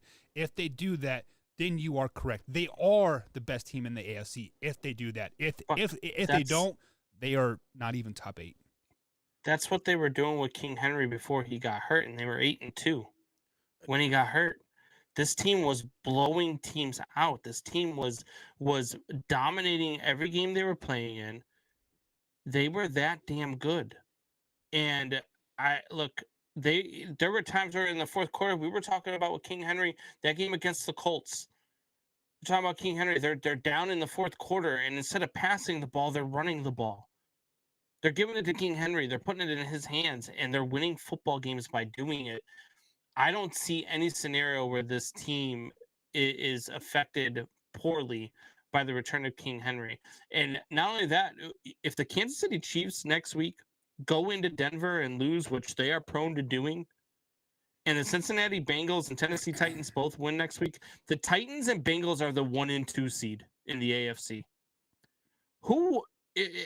I would have loved this team what that ticket looked like. Right. What the hell would that prop bet have been to have the Titans and Bengals as the 1 and 2 seed in the AFC? It had to have been at least 1,000 to 1 preseason. Oh, easily.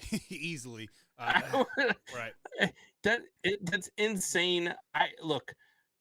I think the Tennessee Titans are the best team in the AFC, and I don't think anybody wants to go into Tennessee and play this team. So as they are the best team, their defense has kind of been suspect. They've been kind of up and down a tad bit as well. So really, it all comes back into the defense. And as the old term says, defense wins championships. Yes, you can score 30-some points, but your defense still has to, stop them once or twice. What Tennessee defense is going to show up will determine how great they can be. But with that being said, let's say the Titans are the number 1 overall seed, which it all is pointing to right now. They are sitting number 1 seed now, and that they beat the Houston Texans, which they lost to them earlier this season in Tennessee, but they traveled to Houston. They're playing in a dome, so it reminds me warm and 65 degrees and whatever. But with that being said, so their second round game could possibly be the Patriots.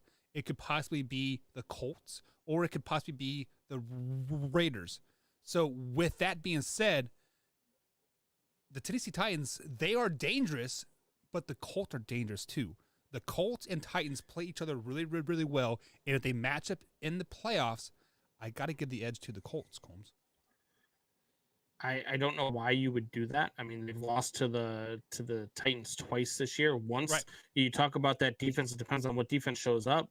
This team gave up 31 points to the Buffalo Bills and won. They gave up 30 points to the Seahawks and won. They gave up 31 points to the Colts and came back and won. This team can give up points, but they can score with the best of them. They can get into a shootout with teams. And by shootout, I mean the other guy is going off for 400 yards passing while they start handing the ball off to King Henry, who runs for 200 yards. That's what a shootout is for the Tennessee Titans. The Tennessee Titans can score with anybody. And if their defense is on point, you don't have a chance. This team is so damn good, and nobody is paying attention to them. So there is an old adamant in the Old Testament that they say here.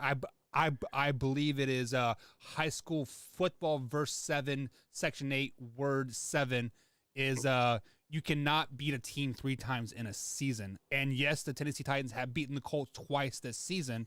So when the Titans and Colts play the third time, you got to give it to the Colts because of the third time is not the charm. I believe that is you can't beat Tom Brady 3 times in a season. I'm not so sure that you can't beat an NFL team 3 times in a season. Well, I mean, it is very, very, very rare that a team that sweeps somebody in the regular season plays again in the playoffs. So I don't have the numbers off the top of my head, but I got to give the edge to the Colts, unfortunately.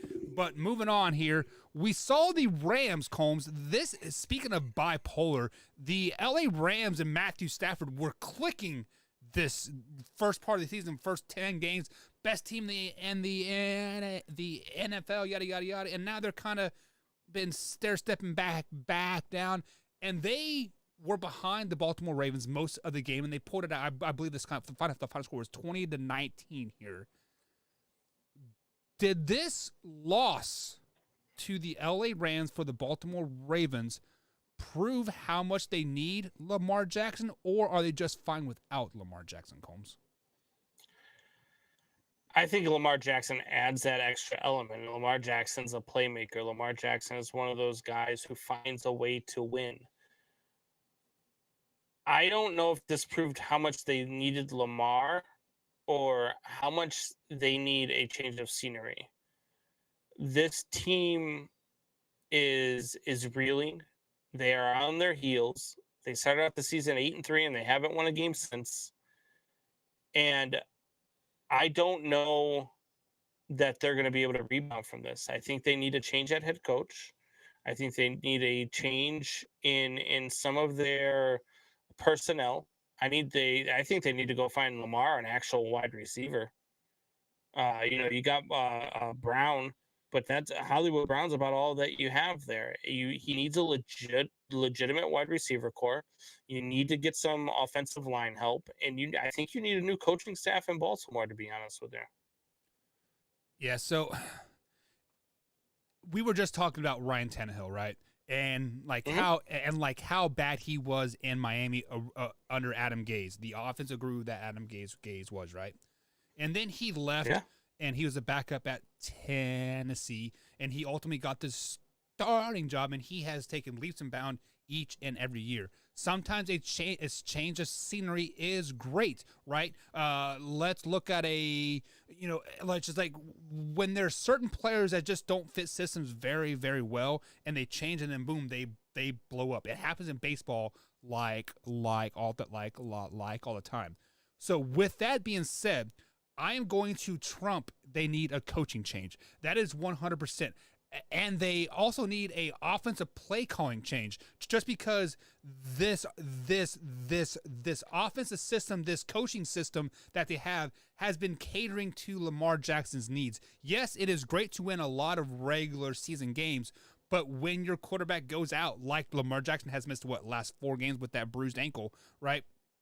They're showing that they're not a very good team because Lamar Jackson covers up their flaws as a coaching staff so much. So with that being said, they 100% do need a coaching change, but they need a coach that will come up and actually develop Lamar Jackson as a quarterback and just not a player.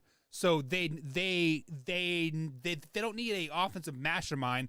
They need a good coach. They need somebody like Mr. Clappy himself, the old Dallas Cowboys head coach, former New York Giants offensive coordinator. You know exactly who I'm talking about. Why would you wish that on anybody?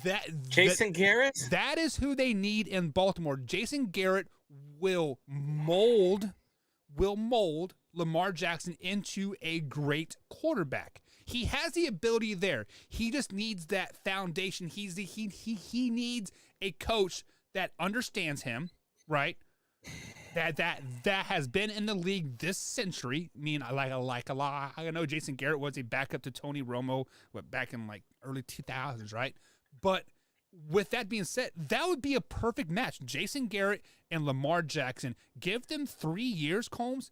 And my tune about Lamar Jackson might change a little bit. Actually, I know it would change because I trust Jason Garrett would mold Lamar Jackson into a quarterback and just not an athlete and cater around him. I think you're insane. I don't think anybody needs Jason Garrett. I'm going to throw something out there at you. And you know how much I love chaos. Yeah. And I was just thinking about this just now while you were talking because I tried to not listen while you're talking. So I tried to think of other things. But how awesome would it be to fire John Harbaugh and hire Jim? Go get Jim to come out of Michigan. How awkward would that Thanksgiving dinner be? Hasn't it happened before, though? I don't think so. I don't know. Jim coached at San Francisco. John coached at Baltimore. They played against each other in the Super Bowl. Right. And then Jim left to go coach at Michigan. So, right. I mean, look, Jim Harbaugh is going to be – I know he just got an extension at Michigan. I know they just gave him a lot of money to stay at Michigan for the next 10 years. But if you can pull him away from Michigan, and there's a lot of talk about the Bears going after Joe, which just makes zero sense to me. But after getting blown out in the college football playoff, a lot of people are talking about they may be willing to do a buyout and let him go to the NFL. I doubt it. But we are up against the next break here, and always before breaks, guys, we do address some of your comments here in the thing here. And Drew says, you must be drunk and high, Buck. Definitely not drunk and definitely not high. I just speak it like I see it, Drew, because let's just be honest. The Ravens just are not very good, and Lamar Jackson's not a good quarterback. I've been telling you guys this for years, ever since he was a rookie. Come on, you guys need to get on this train. I thought you were going to bring up his Antonio Brown comment. Oh, well, that is next. And then this is back when you were saying they need a receiver. And Drew says, tell the Ravens we hear Antonio Brown is available. Well, isn't Hollywood Brown and Antonio Brown cousins or something like that? I don't think so.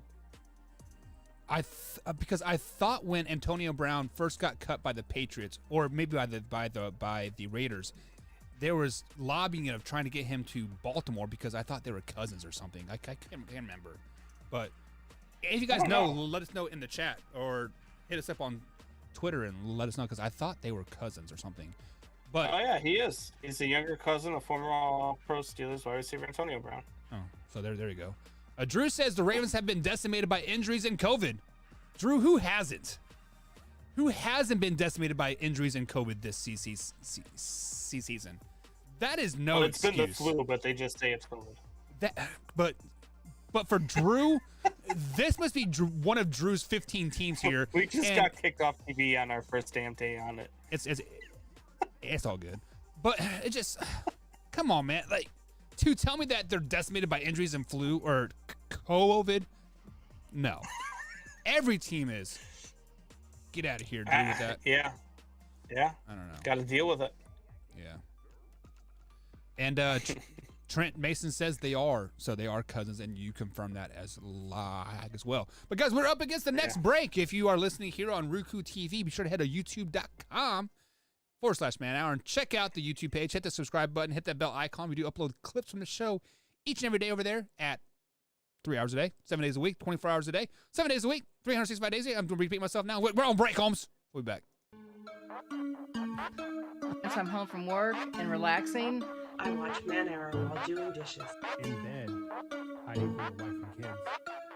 what do you do when your husband and kid are obsessed with the man hour? You watch it with them.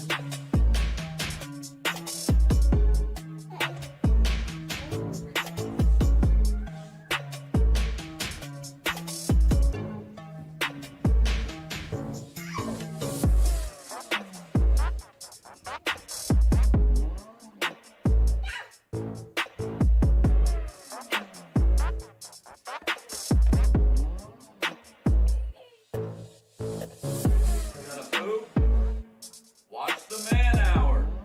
Check it out.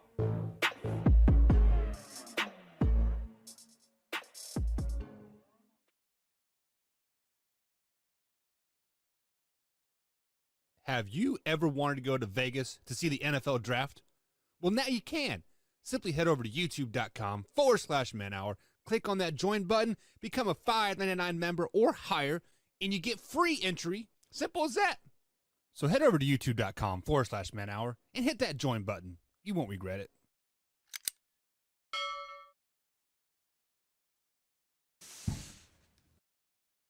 You're watching Man Hour. Hit that like button, baby. Man Hour Nation, it's your boy BC Beastie Brandon Combs coming to you with a special message. 22 veterans a day commit suicide. Now, that's 22 too many. And here at the Man Hour, we want to bring awareness to this. Our brothers and sisters deserve our support and our help. With the Take 22 merch, it's a small opportunity to show our appreciation and support to our veterans and take a small step to ending veteran suicide and treating PTSD properly. Every dollar spent on our Take 22 merch will be donated to the cause. So Man Hour Nation, rise up and show your support.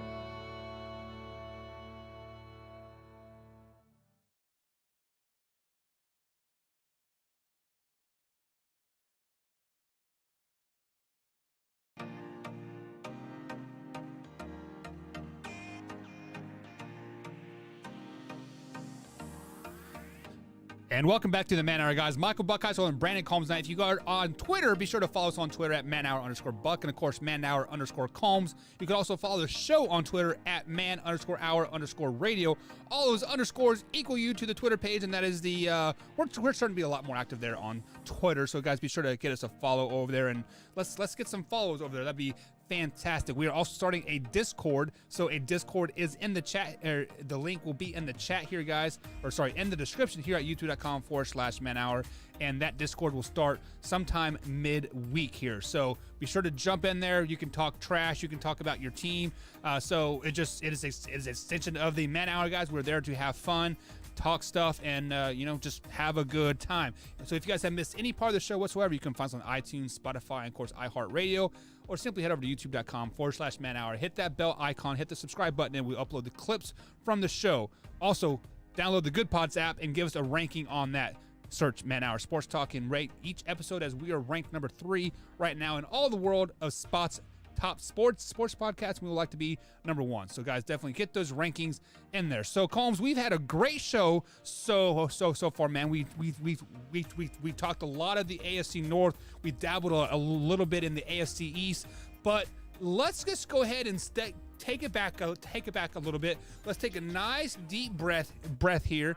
And I pushed the wrong button. My bad, guys. I was getting in the sunny travel time, and then the Man Hour logo, or the intro song, kicked on here. So we have talked about our holidays and how you went up north and saw the kids and having a grand old time.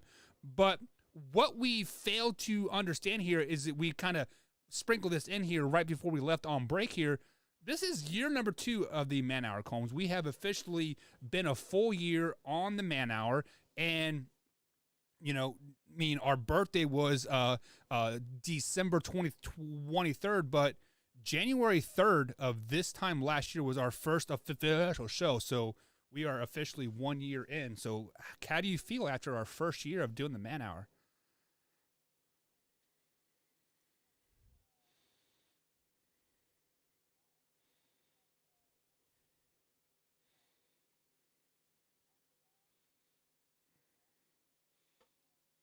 Got Rock too, man.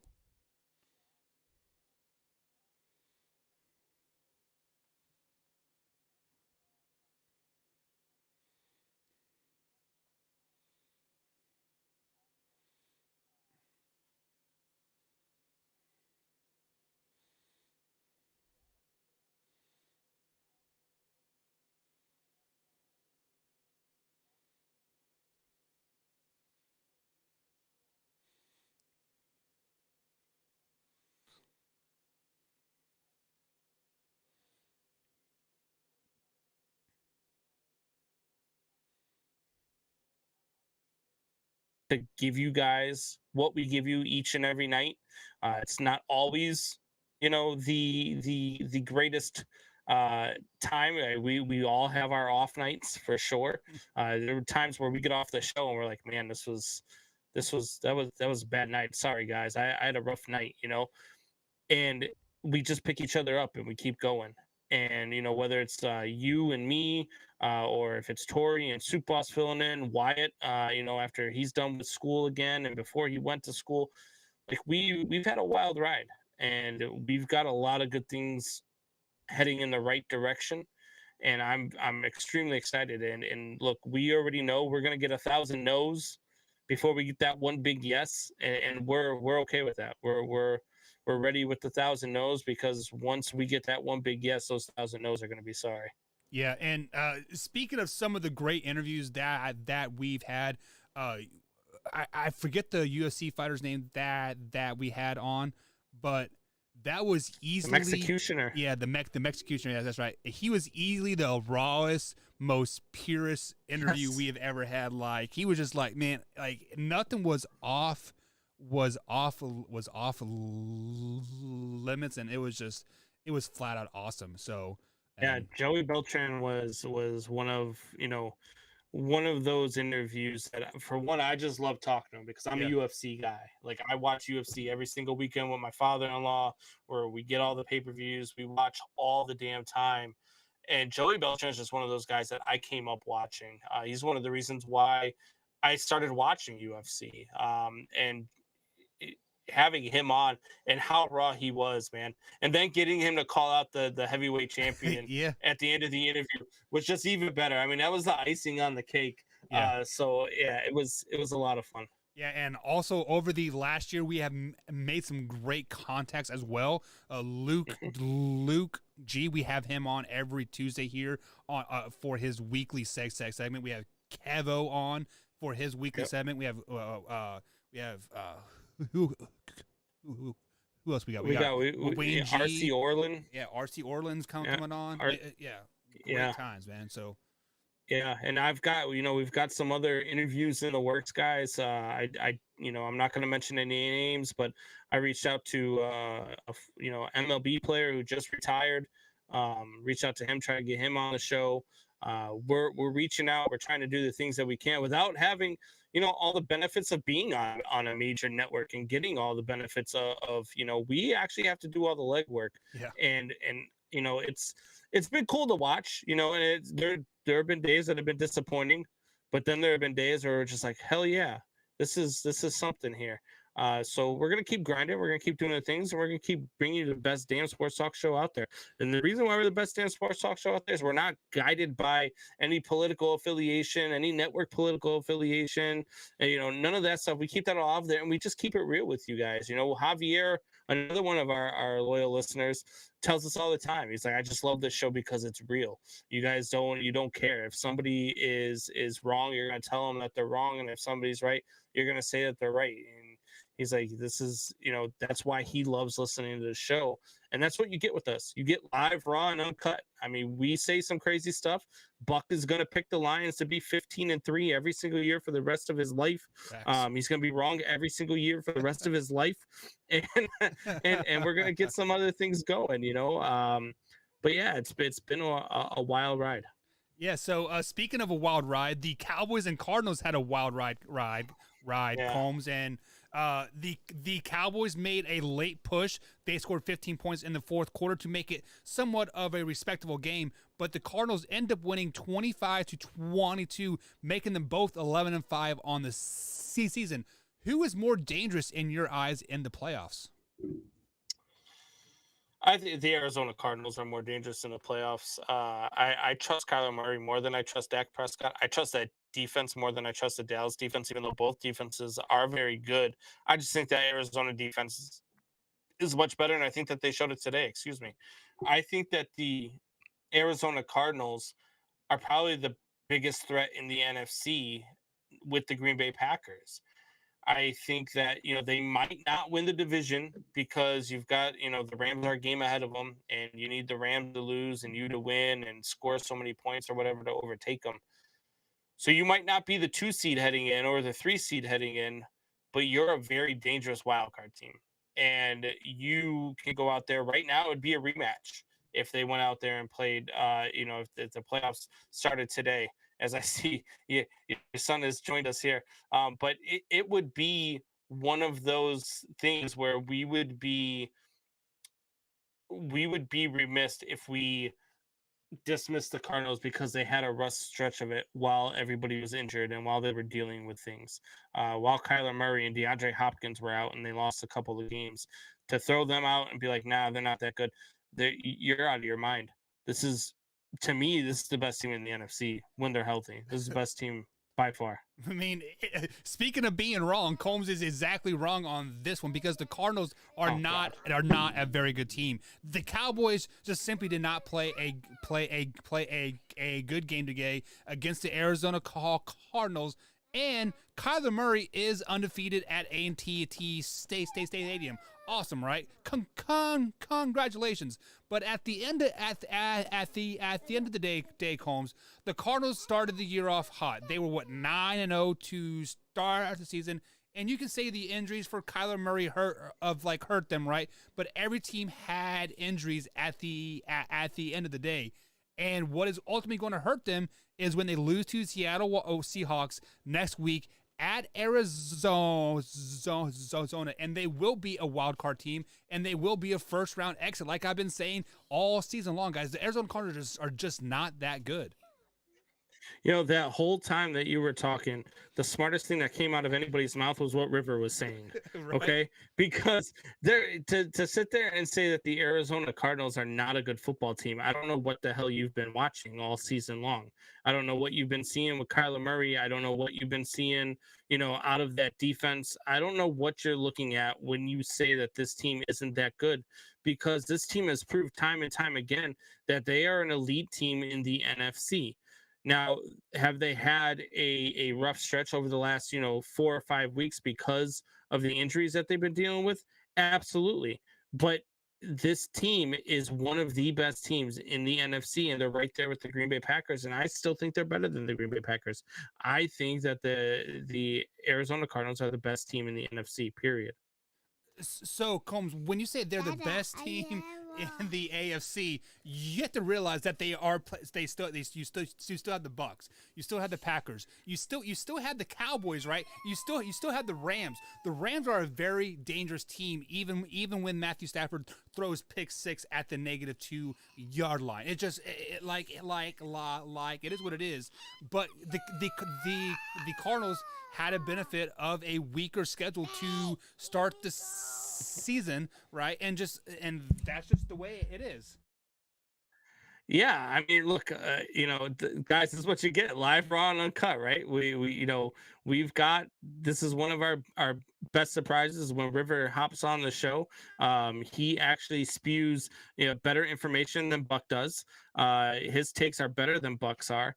But look, the Cardinals are the best team in the NFC, and they've proven it. In regardless of this little, little slide that they've had recently, this defense shows up when they need to show up. The offense, when they're healthy, they click on all cylinders. And if they get hot and they win 1 or 2 games without DeAndre Hopkins here in the playoffs, and they get DeAndre Hopkins back for the NFC title game like they're talking about, forget it. It's over. And the Cardinals are going to be your Super Bowl champions. And that is the best line I've heard all day, Combs. When healthy, this team is great. Well, guess what, Combs? They have played 18 weeks. Who is healthy right now? Nick Foles? Congratulations, because he hasn't played one game this season. Every team has been rattled with injuries all season long, Combs. And they're 11-5, Buck. They are 11-5 because look who they started the season off. The Titans. We didn't know who the Titans were at week 1. So yes, that was a great win. But then they played a Vikings team that's just not very good. Jaguars were not very good. The Rams. I'm not talking about the beginning of the season. Let's talk about right now. You know who is healthy? The Dallas Cowboys. They the got Dallas 9 Cowboys wins to who start the the Arizona season. Cardinals just went in and beat in their own home. Okay. They're healthy. And the Dallas Cowboys are the team you think is going to win the Super Bowl. They are. They're the team you think is the best team in the NFC. You're out of your mind. Stop. The Arizona Cardinals are the real deal. You've been trashing the Arizona Cardinals all damn year. I think it's because I picked them to be 15-2, and you're like, oh, they're not going to be good at all. They're going to be last in the NFC West. And they've proven that they're the best team in the NFC, not just the NFC West. So when you look at the Arizona Cardinals, Combs, you say I cannot look at the beginning of the season. Well, 9 other wins came at the beginning of the season. Or sorry, 8 other wins came at the beginning of the season. Then they lost to the Packers. They have only won 4 games, Combs, and their last 7. Or sorry, 4 of their last 9. Absolutely not very good at all. Like how can you tell me that they are the best team in the NFC when they're 1 out of their last 4? They're 1-3 in their last 4 games versus the Rams, Lions, Colts, and Cowboys. All playoff caliber teams, and they can't beat them? Come on. They beat the Cowboys in Dallas, who is a team that you say is the best team in the NFC. And they just went in and did that. How can you? I give it to you. Yes, they lost to the Rams, they lost to the Colts, and they blew that game against that. They went into Detroit and they should have won, but they were looking past the Lions. But I don't know what you're talking about when you're talking about, this is also a team. Yes, they lost to the Rams, but they also walked into Los Angeles and smacked the Rams in the mouth earlier in the season. This team is a great team. And you're overlooking them. I know you like to dog the Cardinals and dog their fans and go back and forth, but to dismiss this team is a mistake, and it's a mistake that you're going to regret later on because you're going to be watching this team in the NFC title game. Okay, Combs. So I am looking at their schedule right now. They have only played 4 playoff teams all season long. Easily, they've had the easiest schedule that of like all what playoff are you teams. Talking about? What do you mean? What am I talking about? The Titans. The Titans are a playoff team. Okay. The Vikings, if they win against the Green Bay Packers tonight, and but they're down 6-0, so then they're still in the. Well, they're down 13-0 now. But if they find a way to win this game, they're still in the playoff hunt. The Rams, playoff team. 49ers still in the playoff hunt. Browns still in the playoff hunt. You got the Packers. Still in the playoff hunt. You got they're number 1 seed. And you got the let's see, who else are they? The Rams again, the Colts playoff team, Cowboys playoff team. I just named 6 teams, 7 teams right there. 5. So playoff hunt does not count. I mean, every team in the AFC is still in the playoff hunt, right? And so that's absolutely asinine comment at the end of the day. He said, listen to me. You're wrong. He said, listen to me. The Cardinals are going to the Super Bowl. So if you guys want to win, hashtag Riverbucks said so. But there were some other playoff implementation games, like as well today, Combs. Speaking of the AFC, the AFC West had a very good game, and the Chargers versus the Broncos. Combs, I know I wrote the Broncos off very early in the season, and they come back firing, and unfortunately, this game did not go that they wanted to go, and they ended up losing to the Chargers 34-13. Sorry. Do the Chargers make the playoffs, Combs? Yeah, I believe the Chargers will make the playoffs. I think that game next week is going to be for a playoff spot. If I'm not mistaken, that'll probably end up being your Sunday night game. It's going to be the Chargers versus the Raiders, and the winner of that's probably going to get the 7th seed in the AFC. So I do think that the Chargers will make the playoffs. I think that they'll beat the Raiders. And the Chargers make the playoffs. I is another young quarterback that I believe in, and so I think the Chargers will be there. Yeah, sorry, I was on mute. So the Chargers are speaking of bipolar teams. We don't know who the Chargers are because they were great to start the season. I actually had them beating the Kansas City Chiefs in the AFC West. Clearly, that I was wrong. The Chiefs won their 6th straight AFC Championship game here. But looking at it, Combs, the Chargers are 9-7, and they have a 58% chance of making the playoffs. But with that being said, the Raiders have an easier last game, so I'm giving it to the Raiders. So I think the Chargers on the outside looking in, they play each other, and the Raiders are going to make this Cinderella story. Hey, we fired our coach, we lost our star receiver to mid year, right? That was like five weeks ago. And but the Raiders don't have last game. The Raiders have Cinderella story written all over them. So give me the Raiders in this one, unfortunately. But you say the Raiders have an easier last game. They play against the Chargers. Like they play each other. So it's not that they have an easier last game. It's that they're going to battle it out to figure out who's the better team and who's going to the playoffs. I think that's where the Chargers will get the better hand because I believe in I think the Chargers defense is better than the Raiders defense. And to be honest with you, I don't want to say I like their quarterback situation better than the Raiders quarterback situation because I really do like Derek Carr. I think he's very underrated. But I think that Herbert is better than Derek Carr right now. I do think Herbert is definitely the future of the NFL over Mahomes, over Joe Burrow, over Lamar. So I definitely gave you that.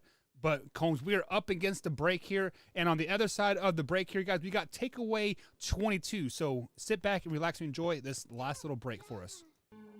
Once I'm home from work and relaxing, I watch Man Arrow while doing dishes. In bed, hiding from your wife and kids. what do you do when your husband and kid are obsessed with the man hour? You watch it with them.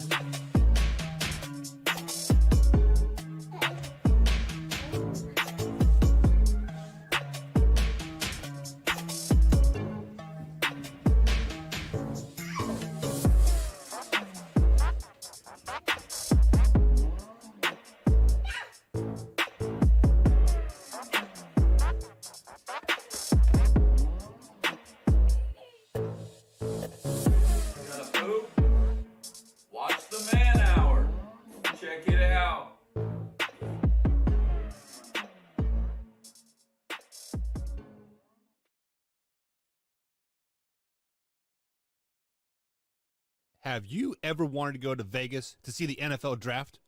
Well, now you can.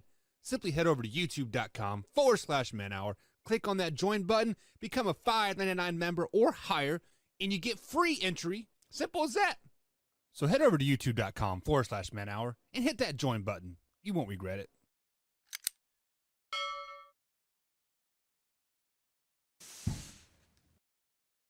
You're watching Man Hour. Hit that like button, baby. Man Hour Nation, it's your boy BC Beastie Brandon Combs coming to you with a special message. 22 veterans a day commit suicide. Now, that's 22 too many. And here at the Man Hour, we want to bring awareness to this. Our brothers and sisters deserve our support and our help with the Take 22 merch. It's a small opportunity to show our appreciation and support to our veterans and take a small step to ending veteran suicide and treating PTSD properly. Every dollar spent on our Take 22 merch will be donated to the cause. So Man Hour Nation, rise up and show your support.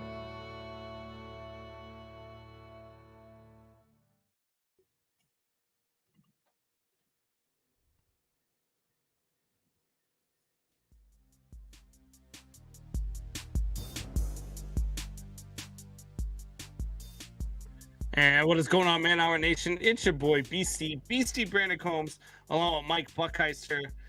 And it is that time where we get to our Takeaway 22 segment. And as you just heard in the commercial, 22 veterans a day commit suicide. That's 22 too many. And what we're trying to do is bring awareness to veteran suicide. Our veterans deserve way better support and help than what they get. We're trying to bring awareness to veteran suicide, PTSD, and all that other stuff that we need to put an end to and start treating better when our troops come home. So any Takeaway 22 merchandise that you purchase out of the shop, we will donate to the Till Valhalla Project, which is geared towards ending veteran suicide. So if you haven't checked it out, tillvalhallaproject.com, and see what you can get from them in order to help. So yeah, Takeaway 22, we're gonna have 22 seconds each on a topic. Buck, are you ready? I am always ready when I'm with you in the building. All right, Buck. So first question. The Browns versus the Steelers, Monday Night Football. Who wins? Oh, that is going to be the Pittsburgh Steelers because this is Big Ben's final game at Heinz Field on Monday Night Football versus the arch rival Cleveland Browns. If you guys believe the NFL is like rigged, this will be a storybook written happy ending for Big Ben and the Pittsburgh Steelers. Steelers win hands down, Combs. I think it's the exact opposite for you, Buck. I actually think that Big Ben is not the same Big Ben and that he is not going to have a storybook ending in Pittsburgh. I think that the Browns win this game. They are the rival. They are fighting for a playoff spot. Browns win this game. I mean, the Steelers are fighting for a playoff spot too now. No, they're not. All right. So next one. Was Combs right about Trevor Lawrence being a bust? I don't need full 22 seconds.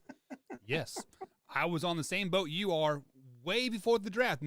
Combs, this is the first thing you and me agreed on the Man Hour. Trevor Lawrence will be a bust. Now he'll have coach number 2 in year number 2. Yeah, bust written all over it. Yeah.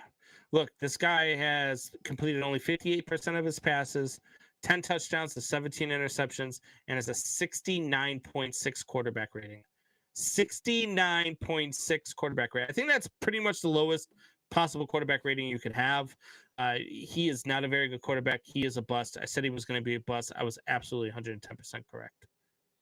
Toot that horn. All right, Buck. Moving on to the next one.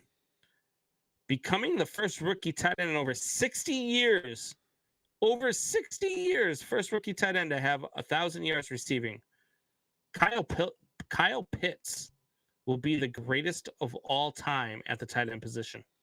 No, not at all. He is not even top 5 in the NFL right now. Hell, you can even look at Tony Gonzalez when he played for the Falcons. He was better than Kyle Pitts will ever be. There are many tight ends in the league right now that Kyle Pitts will never live up to.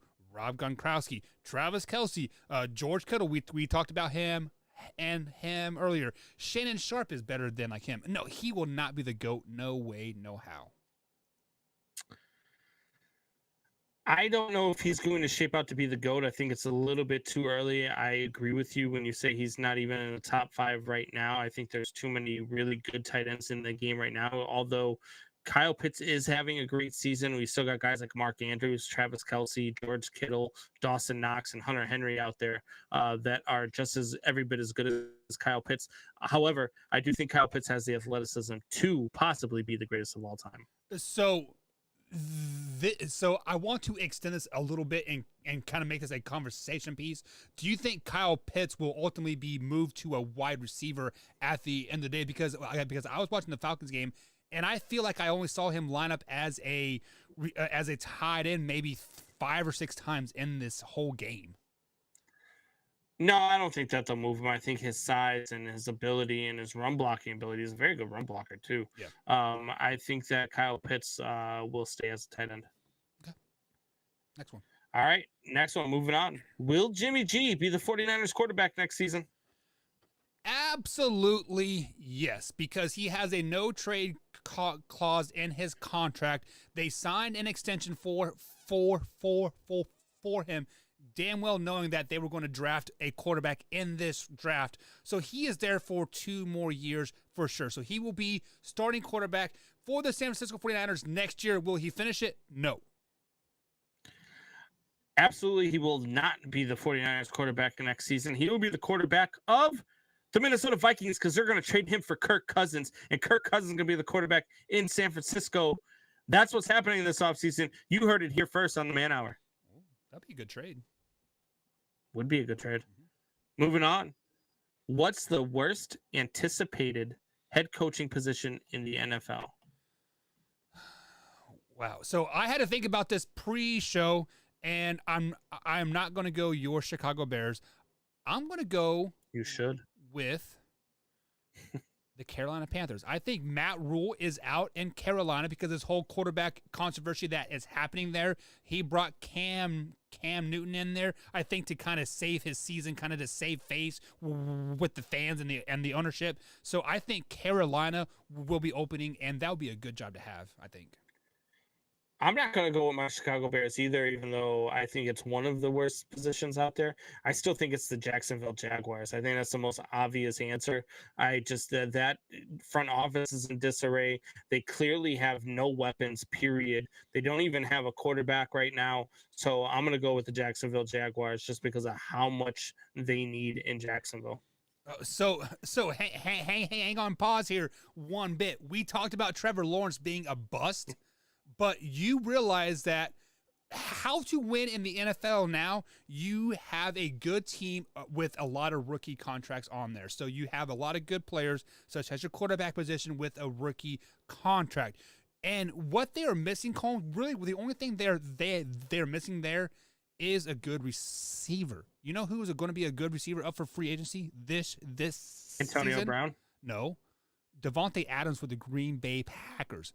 If I got the head coaching job at Jacksonville, I would be on the phone with Adams or another free agent receiver and not let them off the phone until they were in Jacksonville and signed as the number one guy. Money is not an issue because they have tons of money. Bring a receiver there, and then more people will come. And then bada bing, bada boom. They have a good defense. They have a good offensive line. They have Etienne as a running back. We don't quite know what he has yet. Trevor Lawrence just needs a good receiver and get one. He's got Marvin Jones Jr. He's got Chenault. He had DJ Shark before Shark got hurt. Like, he's got weapons. He just doesn't know how to use them. He's not a very good quarterback. This team is just they're not ready. And it's going to take a lot to get them there. And you're not going to get the support of a front office that knows what they're doing because they don't have one in Jacksonville. Right. So it's a bad spot for me if you're a head coach. You need a OG head coach that is going to be the head coach and the general manager and push the owner off to the side. That's the only way they will succeed. Yeah.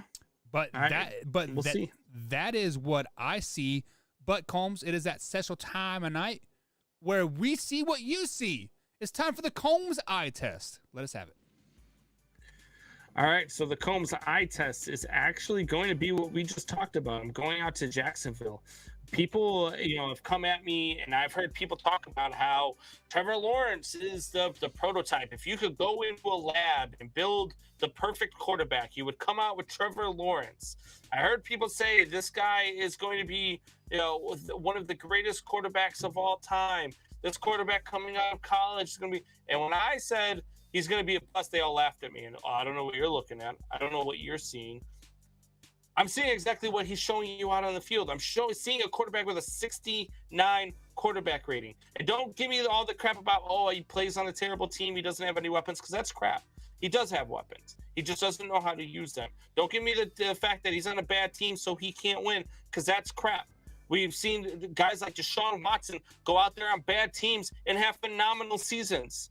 We've seen guys out there that know how to play and know how to win at this level go out there and have good seasons with bad product on their team, on the field.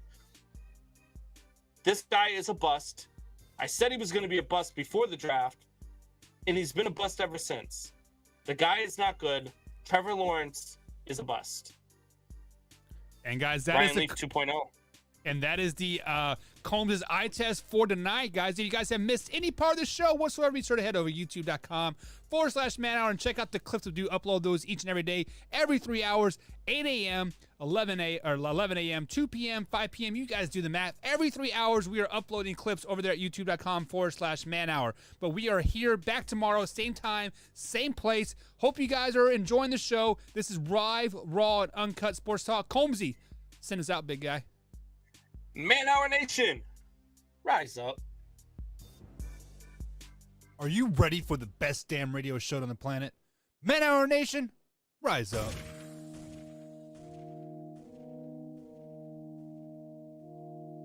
You know on the beat every time, no.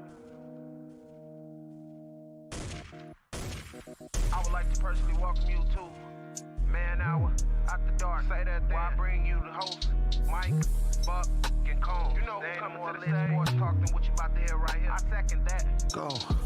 You know that that's us when we talking about sports. Giving you facts on the field to the core. Tune in, we need the support. 1 hour too short, then listen some more. On all your stations, not dropping no music. Stripes like Adidas, but Nike just do it. Down 4 in the 4th, we go for the win. Michael 2 seconds, we taking it in. Buck, Mike, and Combs, you know what's going on. Man, now we're After Dark, no LA, we the big spark. No 4th and inches won't cut short. Got the best talking, it's all sports. Buzzing more than buzzer beaters. We coming live, all 3 speakers go.